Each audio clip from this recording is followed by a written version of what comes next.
안녕하세요. 제가 근 몇 년 사이에 가장 긴장되는 날인 것 같습니다. 이번 주에 얼마나 계속 마음에 무거운 짐을 진 것 같았는지 굉장히 많이 부담이 되었는데, 오늘 이 안식일에 또 아주 부족한 제가 하나님의 말씀을 전하게 되어서 정말로 떨리고 긴장되는 그런 마음입니다. 성령 하나님께서 이곳에 함께 하셔서 오늘 하나님의 말씀이 여러분께 잘 전달되고 또 이 부족한 것을 채워주시는 그 은혜로운 시간이 되기를 바랍니다. 네, 오늘 이 시간에는 하나님의 동역자가 되는 간단하면서도 위대한 힘을 가진 사역에 대해서 말씀드리고자 합니다. 바로 위로자의 사역입니다. 제가 한 사람에 대한 설명을 드릴 텐데요. 누구인지 한번 맞춰보시기 바랍니다. 나는 누구일까요? 저는 예루살렘 교회가 안디옥 교회에 파송한 선교 지도자입니다. 저는 바울과 함께 전도 여행을 다녔습니다. 누구일까요? 세 글자입니다. 네? 답이 들린 것 같습니다. 네, 바나바입니다. 네, 바나바에 대한 오늘 말씀입니다. 그래서 본문 말씀 사도행전 4장 36절에 보면 바나바에 대해서 이렇게 소개하고 있습니다. 구브로에서 난 레위족 사람이 있으니 이름은 요셉이라. 사도들이 일컬어 바나바라. 번역하면 위로의 아들이라 하니. 자, 이 성경절에서 저희가 바나바에 대해서 알 수 있는 사실이 몇 가지 있습니다. 첫 번째는 구브로에서 태어난 사람입니다. 구브로는 현재 키프로스라고 하며 지중해에 있는 한 섬입니다. 두 번째는 어떤 특징일까요? 네, 레위족 사람입니다. 세 번째, 그의 본명은 요셉입니다. 네 번째, 바나바는 이름이 아니라 사도들이 지어준 별명이었습니다. 본명은 요셉인데 별명이 바나바였습니다. 다섯 번째로, 바나바라는 별명의 뜻은 위로의 아들이라는 뜻입니다. 이 바나바의 그 뜻을 영어로 그대로 번역하면 격려하는 사람, 용기를 주는 사람이라는 뜻을 가지고 있습니다. 이 바나바라는 별명으로 짐작해보는 우리 바나바는 어떤 사람이었을까요? 이 바나바라는 용기를 주는 사람, 격려하는 사람이라는 별명을 가진 것으로 보건대 이 바나바는 다른 사람을 지지해주고 또 희망을 주고 믿어주고 용기를 주는 그런 사람이었을 것이라고 우리가 생각할 수 있습니다. 이 바나바가 원어로는 파라칼레오라고 하는데요. 간청하다, 열심히 권하다, 기도하다 라는 뜻이 있다고 합니다. 이러한 뜻으로 보건대 이 바나바는 어떤 사람에게 다가가서 그 사람을 위로하고 너 할 수 있어 끊임없이 격려하고 우리 같이 함께 이 일을 좀 하자 하면서 권하고 내가 널 위해서 기도해 줄게 하면서 용기를 주는 그런 사람이었을 것이라고 생각할 수 있습니다. 바나바가 그렇게 위로하고 격려하고 한 사람 중에 한 명이 바로 바울입니다.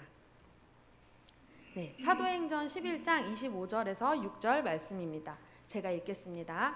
바나바가 사울을 찾으러 다소에 가서 만남에 안디옥에 데리고 와서 둘이 교회에 1년간 모여 있어 큰 무리를 가르쳤고 제자들이 안디옥에서 비로소 그리스도인이라 일컬음을 받게 되었더라. 네, 바울이 원래 어떤 사람이었나요? 예수님을 만나기 전엔 그리스도인들을 핍박하던 그런 사람이었습니다. 그러다가 회심을 하고 예수님을 믿게 되었습니다. 그런데 자신들을 박해하던 그 바울이 회심하였다는 것을 듣고 사도들과 다른 제자들은 선뜻 그를 믿지 못했습니다. 그를 믿지 못하고 함께 복음 사역을 하기를 아주 꺼려하고 있었습니다. 그래서 바울은 아라비아와 다소에서 광야의 시간을 가졌는데 그 시간이 무려 9년이나 되었습니다. 가장 열렬히 정말 에너지 있게 일할 수 있는 그 30대에 젊은 나이에 부름을 받지 못하고 그렇게 광야의 시간을 가지던 바울에게 찾아가서 야, 우리 이제 같이 하나님의 일을 하자. 안디옥에 가서 하나님 말씀을 우리가 가르치자 하고 격려해서 데리고 온 사람이 바로 누구였을까요? 네, 우리가 오늘 살펴보고 있는 바나바였습니다. 이 바울이라는 위대한 복음의 사도가 세워진 데는 사도와 제자들, 다른 사도와 제자들을 설득하고 또 광야의 시간을 갖는 바울을 찾아가서 우리 함께 하나님의 일을 해보자 하고 격려하고 초청한 바나바가 있었다는 것을 알 수 있습니다. 위대한 하나님의 지도자들 중에 홀로 선 사람은 없었습니다. 하나님은 우리가 서로 지지하고 협력하여 함께 선을 이루는 것을 기뻐하십니다. 네, 우리 바나바의 성격을 알 수 있는 또 다른 성경 말씀이 있는데요. 사도행전 15장 37절에서 39절 말씀입니다. 바나바는 마가라 하는 요한도 데리고 가자고 하나 바울은 밤밀리아에서 자기들을 떠나 함께 일하러 가지 아니한 자를 데리고 가는 것이 옳지 않다 하여 서로 심히 다투어 피차 갈라서니라는 말씀이 있습니다. 이 바울과 바나바가 1차 선교 여행을 가고 이후에 2차 선교 여행에서는 서로 따로 가게 되었습니다. 이 성경 말씀으로 보건대 그 이유가 무엇일까요? 네, 서로 심히 다투게 되었습니다. 그 심히 다툰 이유는 우리 마가를 이번 여행에도 데리고 가자. 안 된다. 마가를 데려갈 수 없다. 이런 의견 충돌이 있었기 때문입니다. 이 마가는 바나바의 조카입니다. 바나바가 1차 선교 여행 때 마가를 데리고 갔는데 이 먼 길을 여행하고 또 유대인들의 그런 방해를 공격을 받으면서 선교 여행을 하는 것이 너무 힘이 들어서 마가가 1차 선교 여행 때 그만 중도 포기하고 돌아가 버렸습니다. 그리고 이제 2차 선교 여행을 계획할 때 바나바는 마가를 또다시 격려하고 위로하고 우리 또다시 한번 열심히 해보자 해서 권해서 데리고 가고 싶었습니다. 그런데 바울은 힘들어서 한번 포기했던 사람을 두 번 다시 데려가지 않겠다라고 반대를 하는 겁니다. 그래서 이러한 바나바와 바울의 의견 차이 때문에 성경 말씀에 보면 두 사람이 서로 심히 다툼에 피차 갈라서서 바울은 실라와 함께 바나바는 마가와 함께 서로 나누어서 이제 2차 선교 여행을 떠나게 됩니다. 이 사도행전의 역사는 그 이후에는 바울을 중심으로 기록이 되어 있기 때문에 바나바와 마가의 선교 이야기를 기록하고 있지는 않지만 바나바는 이렇듯 누군가를 포기하지 않고 끝까지 격려하고 용기를 주고 또 이끌고 세워주는 그런 사람이었다는 것을 우리가 알 수 있습니다. 우리가 누군가를 격려하고 용기를 주면서 포기하지 않고 그 사람을 리더로 세우는 것은 정말 쉽지 않고 상당한 에너지가 필요하고 그런 어려운 일입니다. 그러나 바나바가 한 격려와 위로로 인해서 마가 또한 후에는 어떻게 될까요? 훌륭한 교회 지도자로 성장을 하게 됩니다. 디모데후서 4장 11절의 말씀에 보면 후에 바울이 말하기를 마가가 나의 일에 어떻다고 되어 있을까요? 유익하다라고 기록이 되어 있습니다. 처음에는 힘들어서 중도 포기했던 그런 마가를 바울이 데리고 가지 않겠다고 했던 그 마가가 복음 사역에 유익한 사람으로 성장하게 된 데는 어떤 일이 있었기 때문일까요? 네, 마가를 포기하지 않고 끝까지 격려하고 용기를 주고 함께해서 세워준 바나바가 있었기 때문입니다. 이러한 격려는 정말 위대한 일을 이룰 수 있다는 것을 이 말씀을 통해서 알 수 있습니다. 여러분, 안데르센 이름 많이 들어보셨죠? 정말 유명한 세계적인 그런 작가인데요. 이 한스 크리스티안 안데르센에 대해서도 잠시 이야기를 해보겠습니다. 안데르센이 세계적인 문호가 된 배경에는 바로 엄마의 격려가 있었다고 합니다.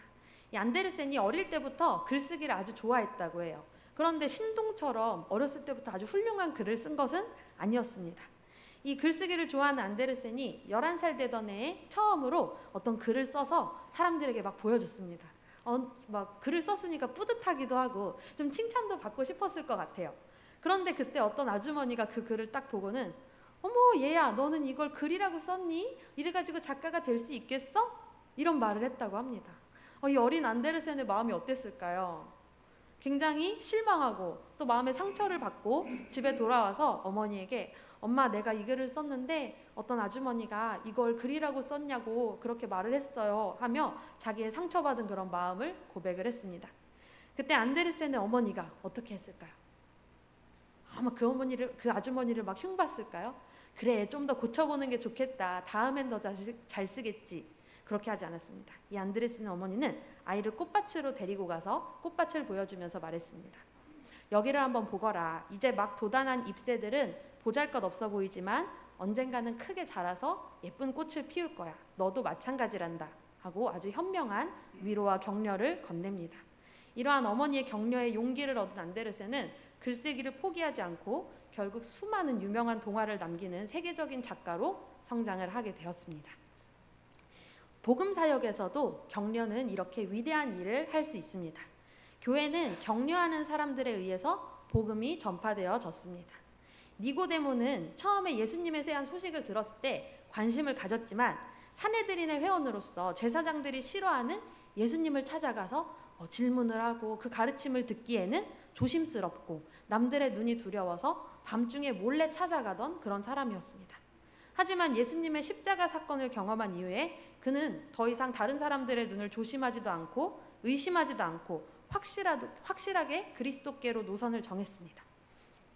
그래서 시리에 빠진 제자들을 격려하고 교회를 돕고 또 복음 사업에 자신의 재산을 사용하면서 적극적으로 격려하고 돕는 사람으로 변화되었습니다. 이렇게 격려하고 돕는 사람들을 통해서 하나님의 복음 사역은 끊이지 않고 유지될 수가 있었습니다.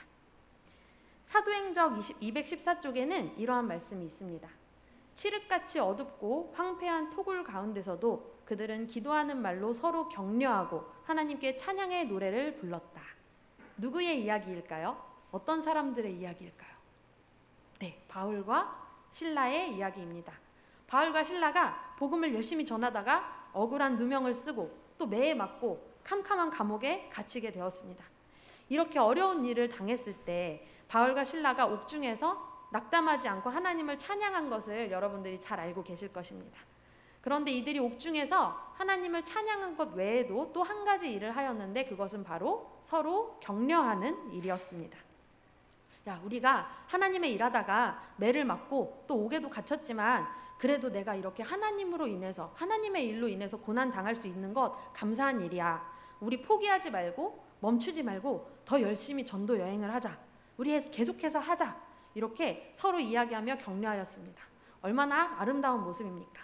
격려하고 서로 용기를 북돋우는 사람들에 의해서 복음 사업이 계속해서 전파되어 왔습니다. 우리도 바울과 실라처럼 우리 같이 교회 가자. 우리 같이 예수님 일하자.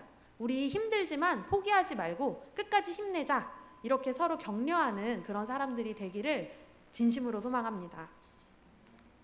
칠물교훈 78쪽에는 이런 말씀이 있습니다. 이와 같이 우리의 마음에 하나님께서 역사하시는 일도 처음에는 지극히 미미하다. 한마디 말을 들려주고 한 줄기 빛을 비춰주고 새 생애를 시작하도록 가마를 끼친 결과를 누가 능히 측량할 수 있겠는가.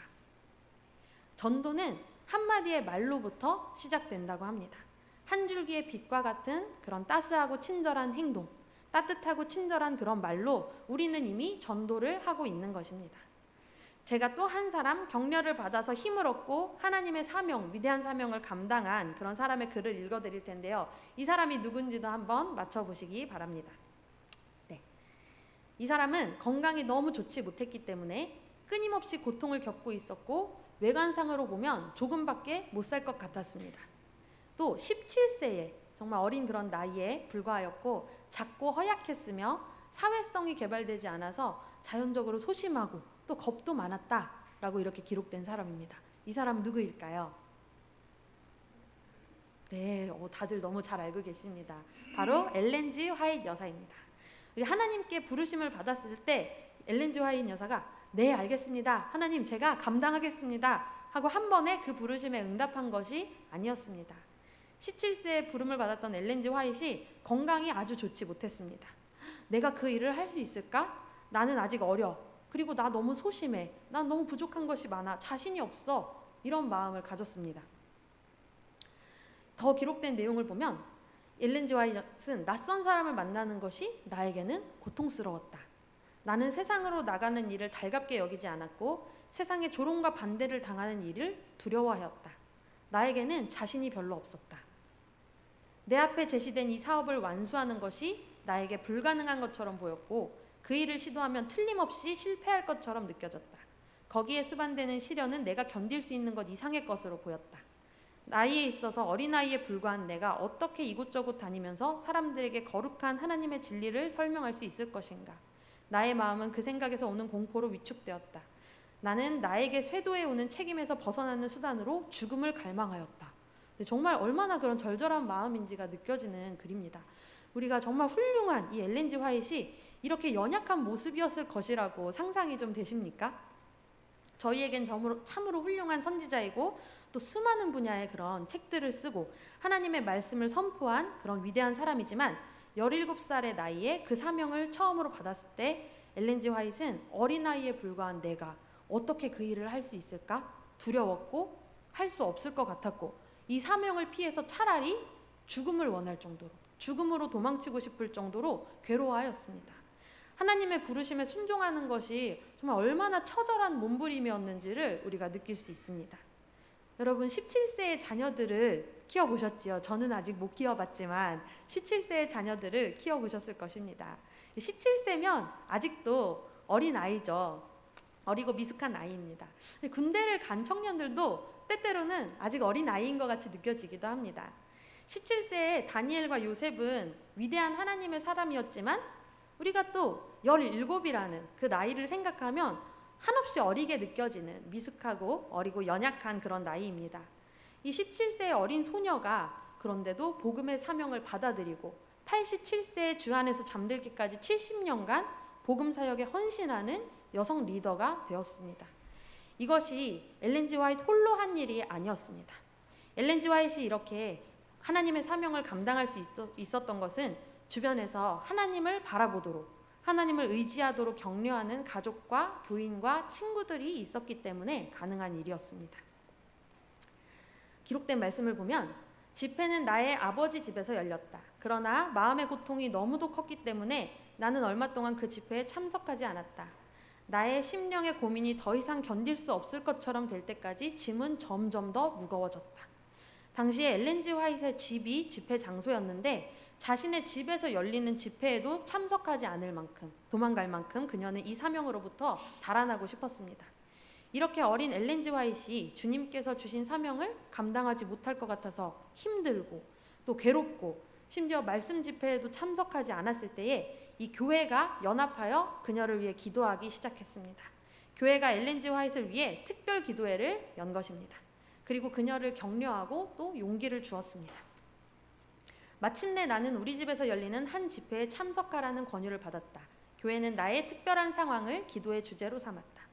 초기의 경험에서 하나님의 능력이 나에게 나타난 것을 반대했었던 피어슨이 이제 나를 위하여 열렬하게 기도했다. 그는 친절한 아버지처럼 나에게 용기를 주고 위로하고 죄인들의 친구 되시는 예수님께 버림을 받지 않았다는 사실을 믿으라고 말했다. 이 구절들을 보면 엘렌 G 화이트이 초기에 하나님의 계시를 받았을 때 의심하고 반대했던 그런 사람이 있었다는 것을 알 수 있습니다.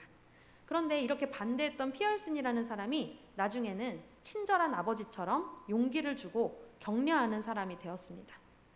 엘렌 G 화이트이 계시를 볼 때는 자신의 죄를 드러내는 그러한 계시들도 보게 되었습니다. 그렇기 때문에 내가 얼마나 죄인인지를 정말 보게 되고 깨닫게 되면서 자신에 대한 끝없는 절망을 맛보기도 했습니다. 그런데 처음에는 네가 정말 계시를 받은 게 맞아? 이게 너가 하나님의 사역에 부르심을 받은 게 맞아? 이렇게 의심하던 사람이 엘렌 G 화이트에게 예수님을 바라보라고, 네가 아무리 죄인이어도 예수님이 너를 끝까지 버리지 않으시고 책임지실 거야 라고 격려하는 사람이 되었습니다. 이러한 공동체의 격려와 또 기도가 엘렌 G 화이트이 주께서 주신 사명을 받아들이고 복음 전도자로 굳건하게 서는 일에 큰 도움을 주었습니다.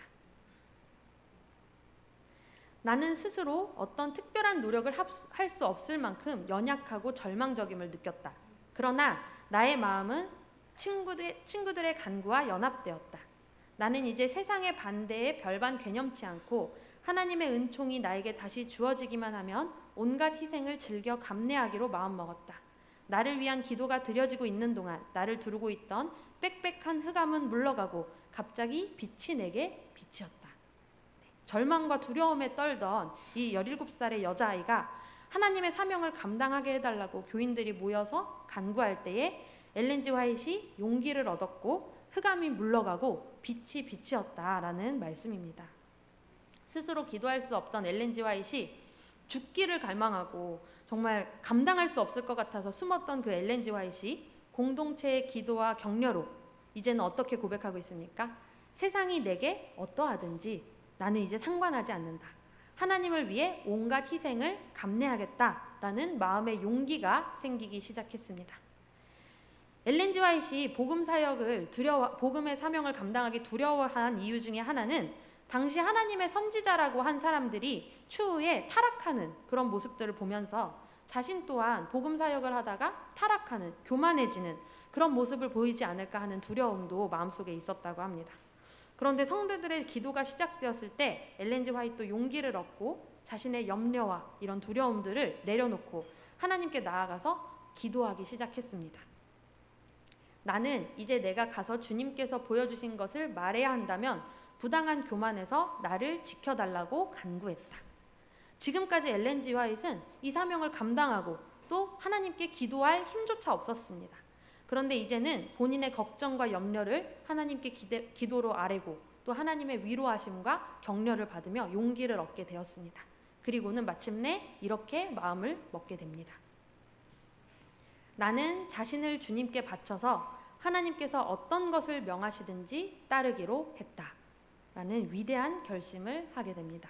얼마나 아름다운 기록이고 놀라운 변화입니까? 엘렌 지 화이트가 복음 사명을 받았을 때 한 번에 순종하고 나아갔던 것이 아니었습니다. 부담스러워했고 어려워했고 두려워했고 도망치고 싶어 했지만 성도들이 연합하여 기도하고 하나님을 바라보라고 의지하라고 격려하고 위로했을 때 엘렌 지 화이트가 그 일을 감당할 수 있게 되었습니다. 성도들의 격려와 기도가 예수님을 바라보도록 용기를 준 것입니다. 그리고 성도들의 기도가 있기 전에 또 엘렌 지 화이트를 격려했던 정말 위대한 격려를 했던 한 사람이 있었습니다. 엘렌 지 화이트가 이 사명을 받아들이기 힘들어서 괴로워할 때 가족들이 근처의 스토크먼 목사님을 찾아가라고 권했고 이 목사님을 찾아가게 되었습니다. 그때 이 목사님이 이렇게 따스하게 말해주게 되었습니다. 엘렌, 너는 아직 어린아이인데 어린아이로서는 보기 드문 경험을 하고 있구나. 예수님께서 네가 앞으로 어떤 특별한 일을 하도록 준비시키심이 분명하다. 염려하지 말고 예수님을 굳게 믿으며 집으로 돌아가거라. 주님은 간절히 찾는 사람에게서 당신의 사랑을 절대로 거두지 않으신다.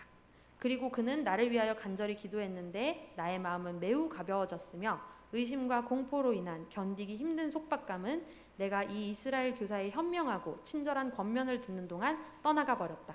나는 큰 위로와 격려를 받고 그의 앞을 떠나왔다. 나는 집으로 돌아왔다. 나는 만일 예수님의 미소가 나의 마음을 격려해 준다면 주님께서 내게 요구하시는 것은 무엇이든지 참고 이행하겠다고는 약속하는 기도를 올렸다. 한 어린 17살의 그런 여자아이가 하나님의 복음을 전하는 선지자로 서기까지 홀로 선 것이 아니라 고민과 번뇌와 두려움 중에 가족의 격려, 교회의 기도, 친구들의 기도, 목사님의 격려, 또 예수님의 미소까지 이 모든 것이 합력하여 하나님의 일을 하는 리더를 양성한 것입니다. 도저히 할 수 없을 것 같았던 복음 사역을 드디어 할 수 있게 된 것입니다.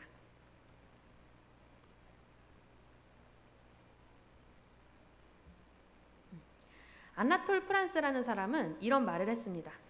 교육의 10분의 9는 격려이다. 가르침은 많은 것을 하지만 격려는 모든 것을 한다. 라는 말을 했습니다.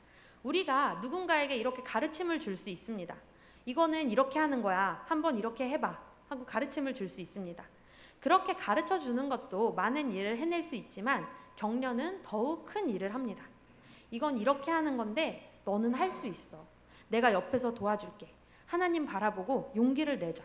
실수할 수도 있어. 그렇지만 우리 포기하지 말고 다시 한번 해보자. 이렇게 전하는 격려는 모든 것을 할 수 있다라고 말하고 있습니다. 예수님을 바라보라고 용기를 북돋우는 일, 격려하고 위로하고 도와주는 일이 필요합니다. 영감의 말씀은 이것이 우리 그리스도인들이 반드시 해야 하는 사업이라고 말하고 있습니다. 하나님은 지금도 우리가 서로 격려하고 기도하는 그런 역할들을 하기를 바라십니다. 그것이 성령의 사역이고 예수님께서 이 땅에서 하신 사역이고 또 믿음의 선조들이 한 사역이고 우리에게 주어진 사역입니다. 한두 마디 건네는 그런 말들이 별것 아닌 것 같지만 힘이 없어 보이지만 그 말들이 격려의 말이 될 경우 훌륭한 사역이 될 수 있습니다. 우리 직산교회 모든 성도님들이 이러한 사역에 참여하게 되시기를 바랍니다. 다른 사람들에게 위로를 주고 격려를 건네는 것은 우리 모두가 동참할 수 있는 사역입니다. 또한 이런 사역은 특별히 여성들이 잘할 수 있는 사역입니다. 이토록 중요한 격려하고 위로하는 사역은 특히 여성들에게 주어진 사역입니다. 잘 아시는 말씀 창세기 2장 18절의 말씀을 보면 여호와 하나님이 이르시되 사람이 혼자 사는 것이 좋지 아니하니 내가 그를 위하여 돕는 배필을 지으리라 하시니라 라는 말씀이 있습니다. 여기는 돕는 배필이라는 말이 나오는데요. 도움이라는 뜻을 가진 히브리어인 에제르가 성경에 21번 나옵니다. 그 중에 17번이 창조주 하나님이 하나님의 백성들을 돕는데 나타낼 때 에제르라는 말이 사용이 되었습니다. 이 말은 곁에 서서 누군가를 돕는 역할, 즉 돕는 배필의 역할은 하나님의 사역에 동참하는 것이라는 것을 우리에게 알려줍니다. 우리가 이 돕는 배필이라는 말을 들으면 좀 보조적인 역할, 조력자의 역할로 이해하곤 하는데 성경의 원어적 의미를 살펴보면 그렇지 않습니다. 돕는 배필은 원어로 에제르 케네그도인데 에제르는 아까 말씀드렸듯이 도움이라는 뜻이고 케네그도는 곁에, 맞은편에, 짝을 이루는 이라는 뜻을 가지고 있습니다. 그래서 이 돕는 배필, 에제르 케네그도의 뜻은 곁에 서서 도움을 주는 사람, 마주보고 도움을 주는 사람, 도움을 주는 짝, 이렇게 해석을 할 수가 있습니다. 그래서 히브리어 학자 버트 올턴은 이 돕는 배필을 아담의 옆에서 지탱해주는 사람이라고 했고, 나의 작은 결혼식이라는 책에서는 서로 세워주고 도움이 되는 배우자를 돕는 배필이라고 표현을 하고 있습니다. 이 여성들에게 주어진 돕는 배필의 사명은 이 땅의 아픈 상처들을 창조주의 마음으로 끌어안고 기도하면서 감싸주라는 하나님의 부르심입니다. 하나님 곁에 서서 가정과 교회와 세상을 위로하고 격려하고 또 지탱하라고 부르신 그러한 부르심입니다. 재림신도의 가정에 기록된 말씀입니다. 하나님께서는 남자의 동무와 배필이 되고 남자와 하나가 되며 남자에게 즐거움과 용기와 축복을 주며 남자는 또한 그에게 힘센 돕는 자가 되도록 하기 위하여 남자로부터 한 여자를 만드셨다라는 말씀이 기록되었습니다.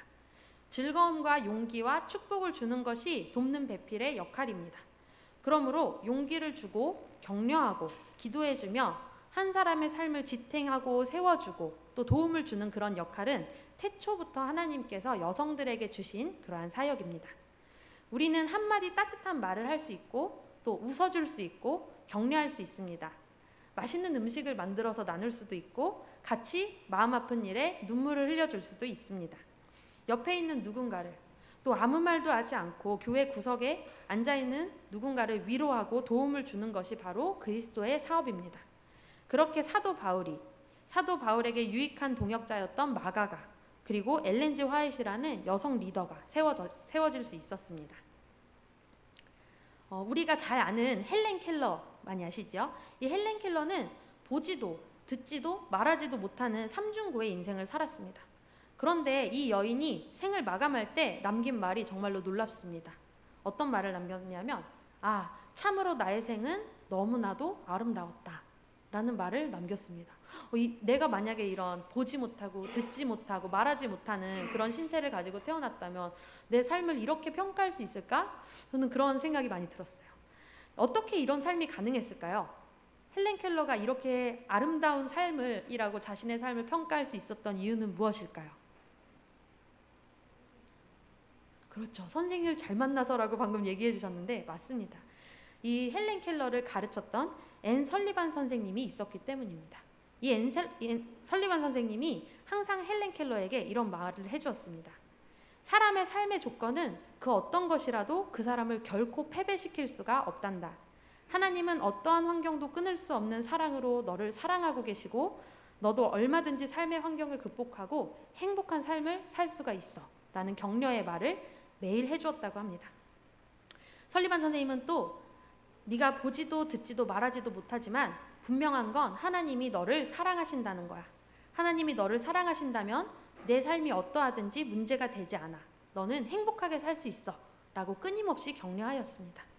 이렇게 선생님의 가르침을 받은 헬렌 켈러가 하나님의 사랑을 바라보고 또 신뢰하게 되었을 때 보지도 듣지도 말하지도 못하게 태어났던 사람이 참으로 나의 생은 너무나도 아름다웠다 라고 고백할 수 있었던 것입니다. 그런데 이 훌륭한 앤 설리반 선생님 또한 누군가의 격려로 세워진 사람이었다고 합니다. 이 설리반 선생님의 엄마는 어려서 죽었고 아빠는 알코올 중독자였습니다. 그래서 이 선생님은 동생과 함께 보호소에 가게 되었는데 어느 날 동생마저 죽게 되었습니다. 이 앤 설리반이 충격을 받고 정신을 놓게 되었어요. 정신을 놓게 되고 또 실명까지 하는 그런 어려움을 당게 되었습니다. 수시로 자살을 시도하고 괴성을 질렀습니다. 결국에 이 애는 회복 불능 판정을 받고 정신병동의 지하 병실에 혼자 갇히게 되었습니다. 모두가 이 설리반의 치료를 포기했어요. 모두가 이 아이는 치료할 수 없다라고 포기했을 때 한 노 간호사인 로라가 내가 앤을 돌보겠다 하고 자청했습니다. 로라가 날마다 과자를 한 움큼 들고 가서 책을 읽어주고 또 이 앤을 위해서 기도를 해주었습니다. 그런데 이 앤 설리반이 마음을 열지 않았어요. 아무 말도 하지 않고 자기를 위해 가져다준 음식도 먹지 않았습니다. 그런데 이러한 날들이 지속되자가 어느 날 이 간호사가 과자 접시에서 초콜릿 하나가 사라진 것을 발견했습니다. 설리반이 이걸 먹은 겁니다.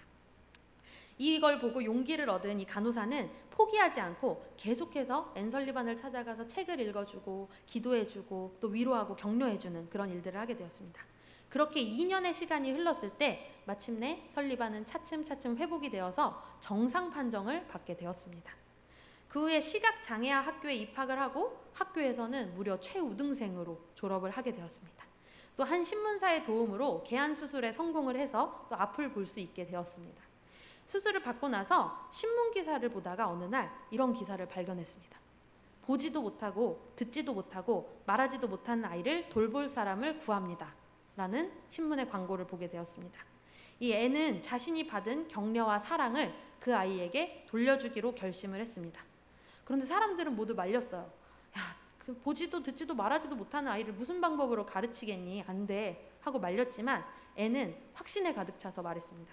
저는 하나님의 사랑을 확신해요. 이 아이는 가르칠 수 있어요. 라는 확신을 가지게 되었습니다. 결국에 이 앤 설리반이 보지도 듣지도 말하지도 못하는 헬렌 켈러를 만나서 그녀가 하나님을 바라보도록 격려하면서 사랑으로 가르쳤고 그 아이를 20세기 최대의 기적의 주인공으로 키워낼 수가 있었습니다. 로라 간호사가 포기하지 않고 하나님의 사랑을 알려주었기 때문에 앤 설리반의 삶이 세워졌습니다. 또 앤 설리반이 하나님의 사랑을 끊임없이 알려주었기에 헬렌 켈러의 삶이 아름다운 삶이 될 수 있었습니다. 그래서 우리 또한 하나님을 바라보라고 예수님을 바라보고 살라고 격려하는 예수님의 동역자가 되어야 하는 것입니다.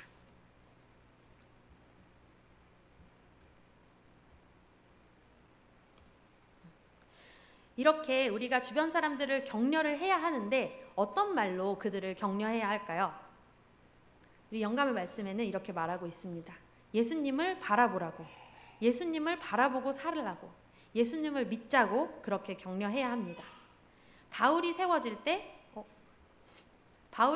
때 바나바가 그를 격려했습니다. 바나바의 격려로 마가가 교회의 지도자로 세워졌습니다. 십자가 사건 이후에 니고데모의 격려가 복음 사역을 끊임없이 유지하게 했습니다.